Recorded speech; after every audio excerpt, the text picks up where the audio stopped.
Hey guys, Josh from soccerreviewsforyou.com, bringing you my review plus on-feet video of the brand new re-released limited edition Puma v1.06.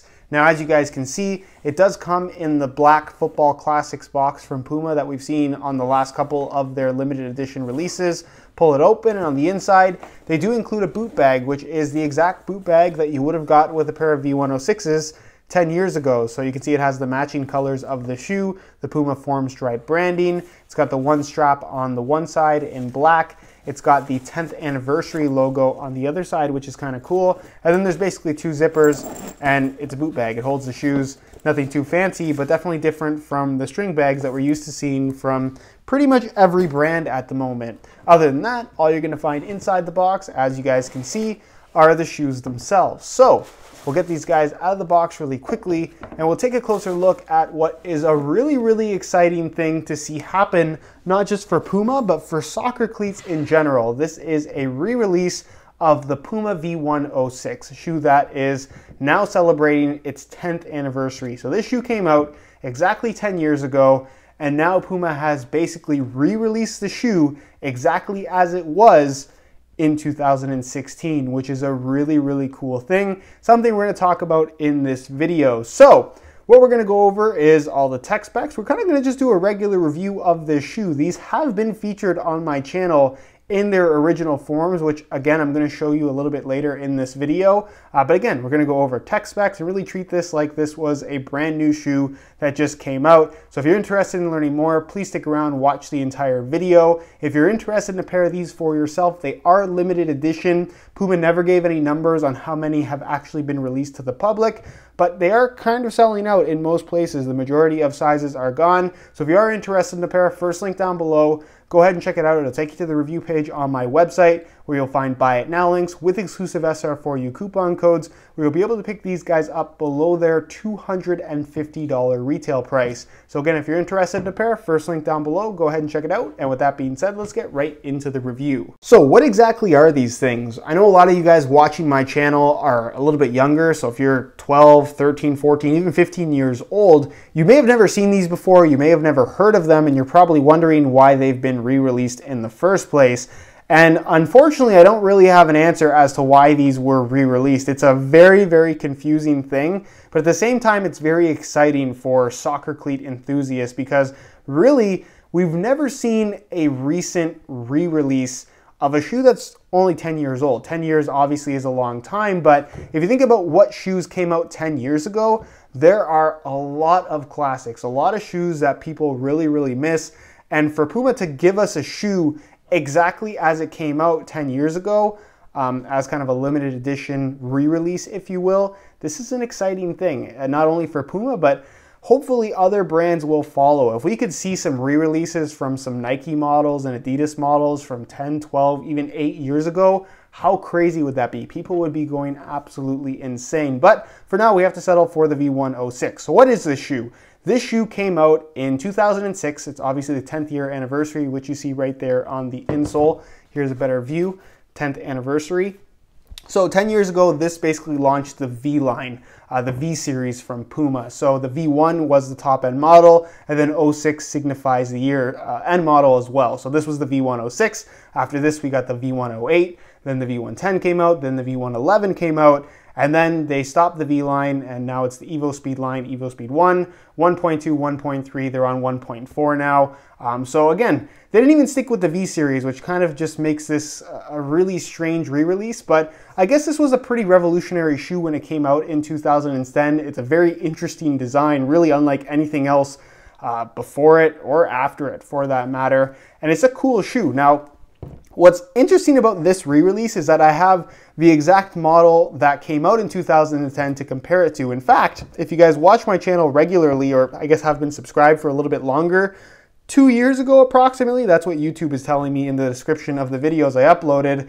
I uploaded a video on these, which is the exact same shoe in a different colorway. This is an original v1.06 back from 2006. As well as these, which is the kangaroo leather version of the v1.06 that again also came out in 2006. possibly 2007. Obviously, it ran from 2006 to 2008, so there were some colorways that came out a little bit later. But there are videos for both of these original V106 models, both the synthetic and kangaroo leather versions, already on my channel. I'll leave annotations on screen. You can go ahead and check them out if you are at all interested. But really what's cool about this re-release is that it's identical to the original version. They haven't changed a thing, which again, I'm really surprised about. You would expect a re-release to be at least somewhat different, but again, these are basically the same shoes in different colors. It's the same upper, it's the same sole plate, it's the same stud pattern, it's the same everything. It's really cool. This one does have some variation in the actual Puma branding just because of this specific colorway, but again, it's the exact same shoe re-release. So that's a really cool thing, and it tells me that other companies like Nike and Adidas have the capability to just re-release a shoe. Obviously, Puma wouldn't spend some kind of dramatic amount of money to retool the V106 as a limited edition release. They obviously still have the ability to just reproduce the shoes in their original form. So if Puma can do it, again, I think the other brands can do it as well. So hopefully they will follow in this kind of re-release trend. I don't think we'll see it, but it would be absolutely incredible. And I really hope that this is something that Puma continues to do in the near future with future, I guess, re-release limited edition models. So I'm not sure what I would like to see specifically as a re-release, but again, I just think it's a really cool idea for Puma to do it. So with this shoe, what exactly are the tech specs? It's a thin synthetic upper, and the upper is actually specified as 0.4 millimeters thin, which is very thin. And it does have a liner underneath that, so it isn't technically that thin. I guess by today's standards, you're going to get a thinner shoe and a thinner feel from something like a Vapor 10 for that matter. But it definitely is a very interesting synthetic in that it's kind of a textile material, as you guys can see by the interesting pattern here. So it's officially called Scholar Contech, I believe that's how you say it, and it has what's called a padded fleece lining. So it's a material that they have kind of outsourced or got from another company. That's why it has such a specific name that's kind of unrelated to the shoe. But it's a really interesting synthetic. I personally have never really worn a pair of these to actually play in. I have the original ones, obviously, but it's not a shoe that I ever played in. I guess in 2006, it just wasn't one of those shoes that caught my eye. And actually remembering back to 2006, I was pretty active in just forums and just kind of the online soccer shoe world, I guess. And this is one of those shoes that a lot of people complained about as far as durability is concerned, which we still see a lot of today, but I guess that's part of the reason why I kind of just stayed away from this shoe. Pumas weren't that popular at the time. They're still not that popular now, but again, I think it's understandable as to why I didn't wear them back in 2006.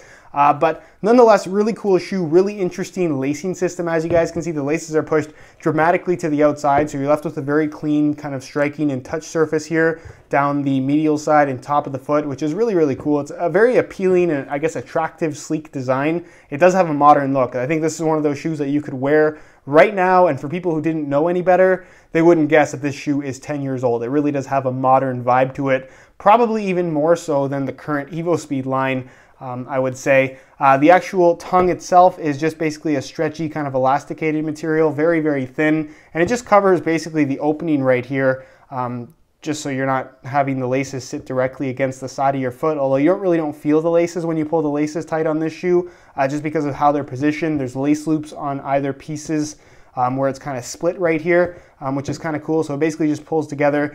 Again, it really depends on the shape of your foot in terms of how well these things are going to fit you because of this lacing system, but for the most part, they don't feel uncomfortable by any means when you put them on. It's got a fairly low cut in the heel, a synthetic suede liner, which is really nice. Decent padding back there, the insole fully removable, mesh liner on top. And it's basically just a single layer of this black foam, a little bit thicker in certain areas, which is kind of cool. And it does have perforations, although they don't go all the way through the liner, but nonetheless, pretty standard insole. You have a heel counter with some really cool cutouts to it. It is one piece with the actual sole plate, and you have a design here that's kind of similar to what we see from Nike at the moment with the Superfly and their carbon fiber, where essentially what you have is a carbon fiber plate for the actual base of the sole, and then you have a TPU plastic over top of that. So you're not necessarily having a solid carbon fiber sole plate. but it looks very, very cool. This was super kind of modern and futuristic and just a very attractive feature at the time in 2006. And it actually does come with a sticker. I actually peeled it off on accident and ended up losing it, but there's a sticker here just like you would get on the original pair that says, do not bend them too far when you're not wearing the shoes. Don't bend them in a way that your foot wouldn't actually be able to bend, because there is potential to crack the carbon fiber in the sole plate. So you see that a lot in pretty much any soccer store, any shoe store. People try to bend the shoe in half. The midfoot of your foot doesn't actually bend. So to bend the shoe in half really doesn't prove anything. The shoe's technically not supposed to bend here at all. So just keep that in mind when you're trying on a pair of shoes or when you're just holding them in your hand. There's really no reason to fold them in half to see how flexible it is, because your foot's not actually going to flex in that part of the sole plate. So they just give you that little warning sticker. I thought that was kind of cool, just to prevent any kind of premature cracking of the sole plate for, I guess, unnecessary reasons. The stud pattern itself, very, very cool. All bladed studs in the forefoot, and then it has this really unusual layout in the heel. You basically have 4 main studs, one more kind of 5th stud that I guess is fairly long as well, and then these 2 little extra teeth right here at the back. These stud patterns, while I never used it on this specific shoe, a lot of the stud patterns from Puma at the time were similar to this, and I don't remember which specific pair I had. I think it was a King variation at the time that had a stud pattern like this, but I really liked it. It works really well. It looks cool, but honestly doesn't feel that much different from something that I guess would look a little bit more traditional as far as bladed stud patterns go. But again, the performance is really good. I like that the studs are pushed way to the outside of the sole plate, so they're almost flush with the outside of the shoe, which is kind of cool. And again, I think that it would probably be a pretty good performer. The studs go right to the tip of the toe. And really the other thing that you have to note in regards to the performance of the shoe is it does have that kind of anatomical shape that we still see from Puma today. So it comes to a bit of a point at the big toe and then kind of curves around like the natural shape of the foot, as opposed to just being perfectly rounded. So that's pretty much it as far as tech specs go and what you need to know in regards to the performance of this shoe. It's relatively thin, but at the same time does have some padding to it. Really unusual lacing system, relatively lightweight, which we're going to take a closer look at in just a second. Really cool stud pattern and a really cool looking sole plate as well. So it's one of those shoes that for Puma, I guess, was really revolutionary at the time. It had a lot of new elements incorporated to it, and this is one of those shoes that I remember when the V108 came out, a lot of professional players and a lot of people who were just fans of the V106 in general, they stuck to the V106 and didn't move on to the V108, which was kind of a weird and unique shoe in its own way. So that's pretty much it as far as tech specs go. Next, let's take a look at the weight so we can see how lightweight these things are. In terms of weight, I thought we would compare the re-release version of the V106 to my original pair. So I'm going to be weighing both shoes for you today in real time using this scale. Keep in mind though that the re-release pair that I have is a size 9.5 US and my original pair is a 10 US. So these are technically half a size bigger than the red ones here. So the weight should technically be different.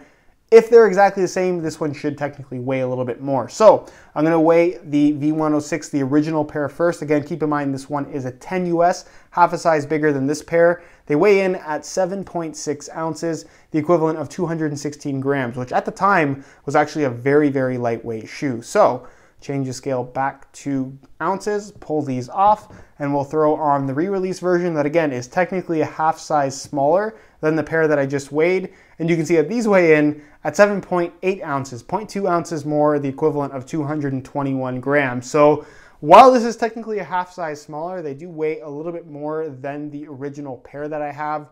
Why is that? I honestly don't really have an answer for you. The weight difference is very minimal though. You're not really going to notice a difference either in hand or on feet. And for the most part, if you want to buy these to actually wear, at 7.8 ounces, that is as light as pretty much any modern soccer cleat that's available today. So they're not going to weigh you down. They're not going to feel heavy on your feet. And again, if you just like what this shoe has on offer, while it is technically 10 years old, it's still a very capable and wearable shoe by today's standards. Aesthetically, I've always thought this was a really cool looking shoe. Again, while I never wore a pair myself, there were other people that I played with and against that did have these, and I always thought, again, it was just a really cool looking shoe.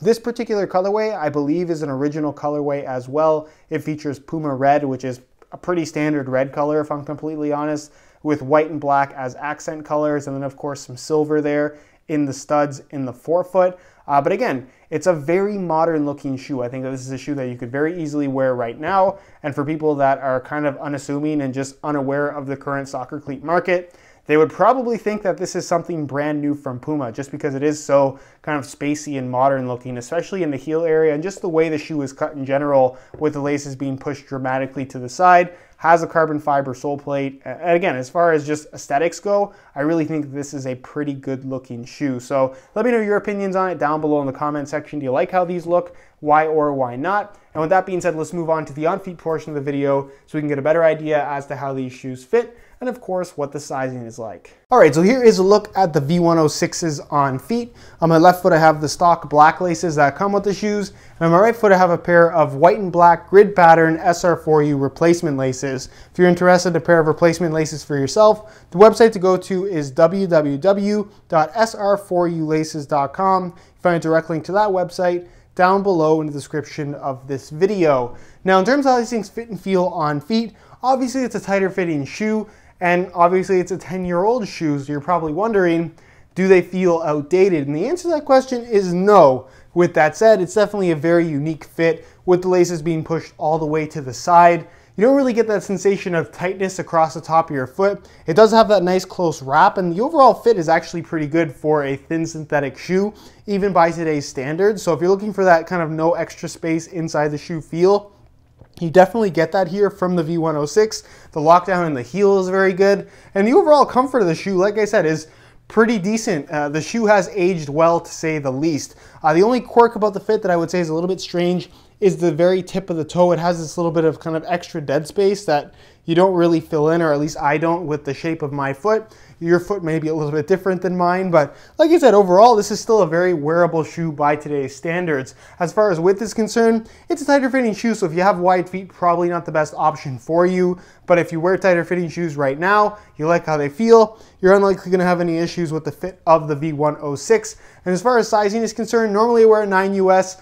For Puma, it's very common to go a half size up, so that's what I did here with the V106. Went to a 9.5 US, and the fit and the length is pretty much perfect. Again, it's a tighter fit, but that's kind of what you expect from this type of shoe. So for me, I would recommend going a half size up if you are looking for the proper fit, or if you're currently wearing something from the Evo Speed line, stick with the same size, and the sizing, like I said, will be very, very similar in this particular shoe. All right, guys, that's it for my review of the 10th anniversary limited edition Puma V106. Again, if you guys are interested in more info, be sure to check out the review page on my website. That'll be the very first link down below in the description of this video. On that page, you'll find the high quality images of this exact pair that I took myself, that'll give you a better idea as to how these actually do look in person. And as long as they're still available, there will also be buy it now links with exclusive SR4U coupon codes, where you'll be able to pick these guys up below their normal $250 retail price. So again, if you're interested in a pair, first link down below, go ahead and check it out. If you have any questions at all regarding the V106, leave them down below in the comments, and I definitely will get an answer out to you. If you enjoyed today's video, found it helpful and informative, be sure to support it with a like. Subscribe if you haven't already for daily videos on all the latest and greatest soccer gear. You can find all my social media information linked in the description as well. And other than that, guys, hope you enjoyed today's video, and as always, thanks for watching.